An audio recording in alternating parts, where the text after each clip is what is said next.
I am Father Dion, a Catholic priest from the Military Ordinariate of the Philippines and the Post-Catholic Chaplain of the Headquarters and Headquarters Support Group of the Philippine Army. And this is Salita ng Diyos, ang ating gabay. Today is Friday, September 19, 2025 of the 24th week in Ordinary Time. Today's scriptural readings challenge us to fight the good fight with faith.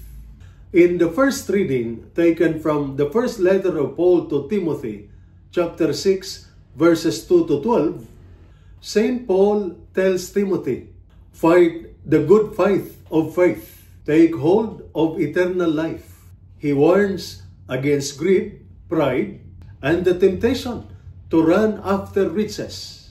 Instead, he calls us to pursue righteousness, godliness, faith, love, endurance, and gentleness. In other words, the real battle of life is not just against enemies outside. It is against sin, selfishness, and corruption within. As soldiers, we understand this well. Every mission has an enemy to face.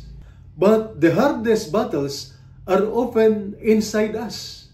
Pride, anger, dishonesty, or the temptation to misuse power. St. Paul reminds us that true strength is not measured by money, medals, or rank, but by integrity and faithfulness to God. A soldier who fights with discipline and faith will win not only the respect of man, but also the favor of God. In the Gospel, taken from the Gospel of Luke, chapter 8, verses 1 to 3, we see Jesus going from town to town, proclaiming the good news. What is striking is that he was not alone. He was accompanied not only by his apostles, but also by women who had been healed and forgiven. This tells us two things. First, mission is teamwork.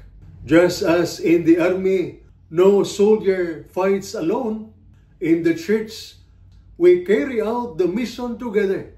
Men and women, leaders and followers, soldiers and families. Second, God uses the grateful, those who have been forgiven much, like the woman in the Gospel, often serve with greatest love. When we remember how much God has done for us, our response should be gratitude and service. And so, St. Paul challenges us, fight the good fight of faith. As soldiers, let us remember that the greatest battle is not just out there on the field, but in our hearts. Let us fight with honesty, discipline, and faith. Unlike the woman in the Gospel, let us serve God with gratitude, giving back to Him through our service to others. And this is Salita ng Diyos, ang ating gabay.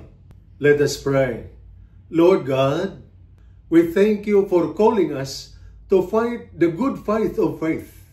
Bless our soldiers with courage in battle, strength in trials, and integrity in service. Protect their families who wait and pray at home. Grant them peace, hope, and perseverance. May our service to country always reflect our service to you. And may our sacrifice bring honor to your name. Through Christ our Lord. Amen. And may the Almighty God bless you and your family, the Father, the Son, and the Holy Spirit. Amen.